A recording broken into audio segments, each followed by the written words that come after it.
मित्रांनो, मी शिवराज कुटी Shri Samarth goat farm या यूट्यूब चॅनलवर आपलं स्वागत आहे. मित्रांनो, या आधीच्या व्हिडिओ जर पाहिले नसेल तर ते चॅनलवर जाऊन पाहून घ्या. मित्रांनो, आज आपण शेळ्या चरत आहोत. चरता चरता एखादा व्हिडिओ बनावा म्हणून शेळ्या चरत असतानाच आपण व्हिडिओ बनवण्याचा या ठिकाणी प्रयत्न आहे. मित्रांनो, पाहू शकता आमच्या शेळ्या सगळे चरत आहेत. पावसाळ्याच्या काळामध्ये एखाद्या किंवा दुसऱ्या चारावर या ठिकाणी शेळ्या अवलंबून ठेवू नका. 18 पगड जातीचा या ठिकाणी पाला खाल्यानं शेळ्या तंदुरुस्त राहू शकतात आणि रोगप्रतिकारक शक्ती वाढते. फक्त एखादी दुसरी चाऱ्यावर शेळी पालन होत नाही, कारण पावसाळ्यामध्ये मोठ्या प्रमाणात रोगप्रतिकारक शक्ती कमी होण्याची शक्यता असते. रोगप्रतिकारक शक्ती वाढवण्यासाठी आपल्याला जास्तीत चाऱ्याचा प्रकार या ठिकाणी असला पाहिजे. एखादा दुसरा चारा देऊन या ठिकाणी शेळी पालन यशस्वी होण्यास मदत होणार नाही. शेळीची रोगप्रतिकारक शक्ती कमी होते, त्यामुळं शेळी दगावण्याची शक्यता असते. अनेक प्रकारचे आजार होण्याची शक्यता असतात. त्याच प्रकारे पावसाळ्यामध्ये मोठ्या प्रमाणात गढूळ पाणी असतात, पाण्यामध्ये आळ्या होतात. असे पाणी प्यायला देऊ नका, जेणेकरून आपल्या शेळीच्या पोटामध्ये आळ्या जाणार नाहीत किंवा लहान लहान किडे जाणार नाही, याची दक्षता आपल्याला घ्यायची आहे. पाणी प्यायला देत असताना शुद्ध आणि स्वच्छ पाणी आणि वेळेवर शेळीला देणं अतिशय गरजेचं आहे. या ठिकाणी पाहू शकता की तुम्ही पाणी सगळं साचलेलं आहे. असे पाणी जर साचून राहिलेले असेल तर त्या ठिकाणी शेळ्या पाणी प्यायला जात असतात. त्या ठिकाणी पाणी पिऊ देऊ नका. जर असे घाण पाणी, गढूळ पाणी जर शेळ्या पिले, त्या ठिकाणी आळ्या जरी असल्या तर ते शेळीच्या पोटामध्ये जातील आणि त्यातून शेळी आजारी पडण्याची शक्यता असते. शेळीला त्या ठिकाणी जुलाब लागू शकतो. अनेक प्रकारचे आजार होऊ शकतात. त्यामुळे आपल्याला पाणी स्वच्छ देण्याचे या ठिकाणी अतिशय गरजेचं आहे. पावसाळ्यामध्ये या ठिकाणी आपल्याला दोन गोष्टी महत्त्वाच्या प्रामुख्याने लक्षात घ्यायचं आहे की एकतर आपल्याला चारा वेगवेगळ्या प्रकारच्या द्यायच्या आहेत आणि स्वच्छ पाणी द्यायचं आहे. त्याचबरोबर आपल्या शेडमध्ये स्वच्छता ठेवणं अतिशय गरजेचं आहे. पावसाळ्यामध्ये जास्त पाऊस असते, शेळ्या लघवी करत असतात, त्या ठिकाणी घाण करत असतात. त्यामुळे वेळोवेळी आपल्याला ते स्वच्छ करण्याचे अतिशय आवश्यक आहे.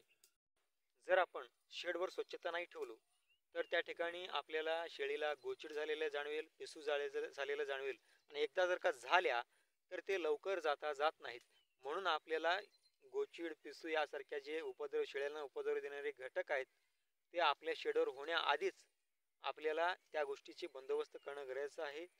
वेळोवेळी आपल्याला त्यासाठी औषध फवारणी करायचं आहे. त्यापेक्षा आधीच आपल्याला स्वच्छता जर आपण ठेवलो तर त्या ठिकाणी आपल्याला गोचिड असेल, पिसू असेल, उवा असेल यासारख्या शेळीला उपद्रव देणारे घटक होणारच नाहीत. तर मित्रांनो, शेळ्या सर्वात जास्त कोणत्या ऋतूमध्ये जर आजारी पडत असेल तर ते पावसाळ्यामध्ये मोठ्या प्रमाणात शेळ्या आजारी पडत असतात. त्यामध्ये कधी कधी सर्दी होतं, कधी कधी जुलाब लागतं, कधी कधी पोट फुगतं किंवा कधी चारा खात नाही, पाणी पित नाही, एकदम शेळी असं स्तब्ध होऊन उभा राहतं. कधी कधी ताप येतं. त्यामुळं आमच्या शेडवर सगळ्या गोष्टी आपल्याला असायला पाहिजे, सगळे मेडिसिन असायला पाहिजे. जर शेळीला ताप आला तरी त्याच्यावर औषध आपल्याला शेडवर असलं पाहिजे. पोट दुखलं तरी त्याच्यावर औषध असलं पाहिजे. जुलाब लागलं तर त्याचे औषध आपल्या शेडवर असायला पाहिजे. शेळीचं पोट फुगलं तर त्याचे औषध आपल्या शेडवर असलं पाहिजे. शेळीला सर्दी जर झाली तर त्याची सुद्धा औषध आपल्या शेडवर असल्या पाहिजे. अशा पद्धतीने आपण सगळ्या गोष्टी आपल्या शेडवर आणून ठेवायचं आहे. जर आजारी पडले तर लगेच जर आपण ट्रीटमेंट केलो तर ते शेळी दगावण्याची शक्यता खूप कमी असते. शेळी 100% वाचेल.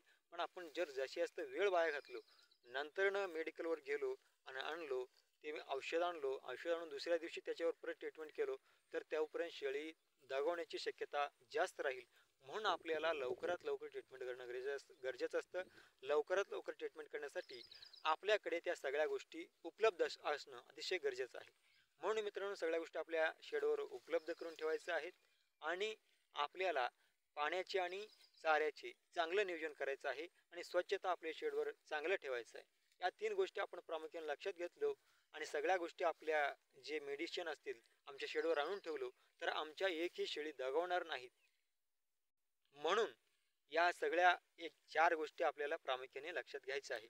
एकतर पाणी नियोजन, दुसरं चारा नियोजन, तिसरं स्वच्छता आणि चौथं सगळ्या मेडिसिन आपल्या शेडवर आणून ठेवायचा आहे. तर मित्रांनो, व्हिडिओ कसा वाटला? व्हिडिओ जर आवडला असेल तर व्हिडिओला लाईक करा आणि अजूनही चॅनलला जर सबस्क्राईब केलं नसेल तर सबस्क्राईब करून घ्या आणि व्हिडिओ जास्तीत जास्त लोकांपर्यंत शेअर करा. धन्यवाद.